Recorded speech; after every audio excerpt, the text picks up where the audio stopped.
ಗೌರಿ ಕಲ್ಯಾಣ ಇವತ್ತಿನ ಸಂಚಿಕೆಯಲ್ಲಿ ಏನಾಗುತ್ತೆ ಅಂತ ನೋಡೋಣ. ಈ ಕಡೆ ಗೌರಿ ಮತ್ತು ವಿವೇಕ್ ಫ್ಯಾಮಿಲಿ ಎಲ್ಲರೂ ಸೇರಿಬಿಟ್ಟು ದೇವಸ್ಥಾನಕ್ಕೆ ಹೋಗ್ತಾರೆ. ಆ ಕಡೆ ಅಕಸ್ಮಾತ್ತಾಗಿ ಕಾಂತಲಕ್ಷ್ಮಿ ಮತ್ತು ಹಾಗೆ ಅವ್ರ ಅಕ್ಕ ಇಬ್ಬರು ಸೇರಿ ಅವರು ಕೂಡ ಬಂದಿರ್ತಾರೆ. ಹಾಗೆ ಅವ್ರ ಅಕ್ಕ ನೋಡಿಬಿಟ್ಟು ನಿನ್ನ ಮಗಳು ಇಲ್ಲಿಗೆ ಬರ್ತಾ ಅಂತ ಗೊತ್ತಿದ್ದು ನನಗೆ ಹೇಳಿದೆ ಇಲ್ಲಿ ಕರ್ಕೊಂಬಂದಿದ್ಯಾ ಅಂತ ಅವ್ರ ಅಕ್ಕ ಹೇಳ್ತಾಳೆ.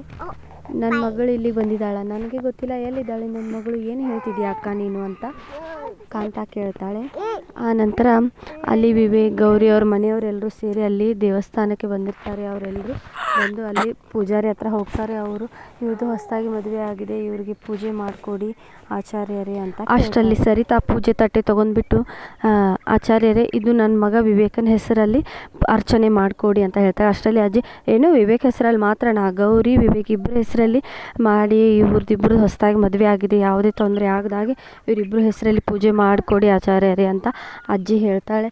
ಆ ನಂತರ ಏನಾಗುತ್ತೆ, ಆಚಾರ್ಯರು ಹೇಳ್ತಾರೆ ನಿಮ್ಮದು ಹೊಸದಾಗಿ ಮದುವೆ ಆಗಿದೆ, ಪೂಜೆ ಮಾಡಿಸೋದಷ್ಟೇ ಅಲ್ಲ ನೀವಿಬ್ಬರು ಸೇರಿ 3 ಪ್ರದಕ್ಷಿಣೆ ಹಾಕಬೇಕು, ಅವ್ರಿಗಿಬ್ಬರಿಗೂ ಒಂದು ಗಂಟು ಹಾಕಿ ಆನಂತರ ಅವರು ಇಬ್ಬರು ಸೇರಿ 3 ಪ್ರದಕ್ಷಿಣೆ ಹಾಕಿಬಿಟ್ಟು ಬರಲಿ, ಆನಂತರ ಅವ್ರ ಜೀವನ ಯಾವುದೇ ರೀತಿಯ ತೊಂದರೆ ಇಲ್ಲದ ಹಾಗೆ ಚೆನ್ನಾಗಿ ನಡೆಯುತ್ತೆ ಅಂತ ಆಚಾರ್ಯರು ಹೇಳ್ತಾರೆ. ಇದನ್ನು ಕೇಳಿದ ವಿವೇಕ್ ಏನು ಮದುವೆ ಆಗಿದೆಯಲ್ವಾ ಈಗೇಕೆ ಅದೆಲ್ಲ ಬೇಡ ಬಿಡಿ ಅಂತ ಸರಿತಾ ಹಾಗೂ ವಿವೇಕ್ ಹೇಳ್ತಾರೆ. ಆನಂತರ ಆಚಾರ್ಯರು ಹೇಳ್ತಾರೆ ನಿಮ್ಮ ಮದುವೆಯಲ್ಲಿ ಯಾವ್ಯಾವ ರೀತಿ ತೊಂದರೆ ಆಗಿದೆ ನನಗೆ ಹೇಳಿದ್ದಾರೆ, ಆದ್ದರಿಂದ ಈ ತೊಂದರೆ ಎಲ್ಲ ಹೋಗಿಬಿಟ್ಟು ಒಳ್ಳೆ ಜೀವನ ಆಗಲಿ, ನೀವು ಚೆನ್ನಾಗಿರಲಿ ಅಂತಲೇ ನಾನು ಹೇಳ್ತಾ ಇರೋದು, ಪ್ರದಕ್ಷಿಣೆ ಹಾಕ್ಬಿಟ್ಟು ಬನ್ನಿ ಏನಾಗಲ್ಲ ಅಂತ ಹೇಳ್ತಾರೆ.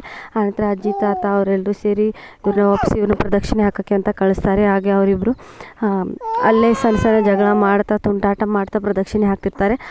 ಅವರನ್ನು ಜಗೋದು, ಅವಳನ್ನು ಜಗೋದು, ಈ ರೀತಿ ಮಾಡ್ತಾ ಪ್ರದಕ್ಷಿಣೆ ಹಾಕ್ತಿರ್ತಾರೆ.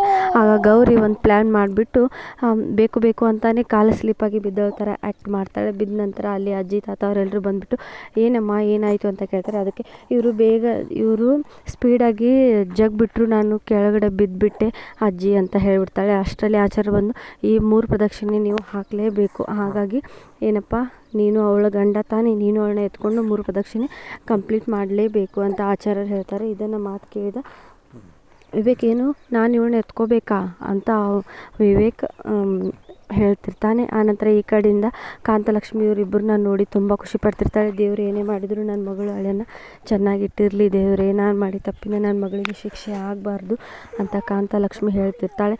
ಇಷ್ಟ ಆಗುತ್ತೆ ಇವತ್ತಿನ ಎಪಿಸೋಡ್ನಲ್ಲಿ. ಪೂರ್ತಿ ಎಪಿಸೋಡ್ ಬೇಕು ಅಂದರೆ ಸಬ್ಸ್ಕ್ರೈಬ್ ಮಾಡಿ. ಬಾಯ್.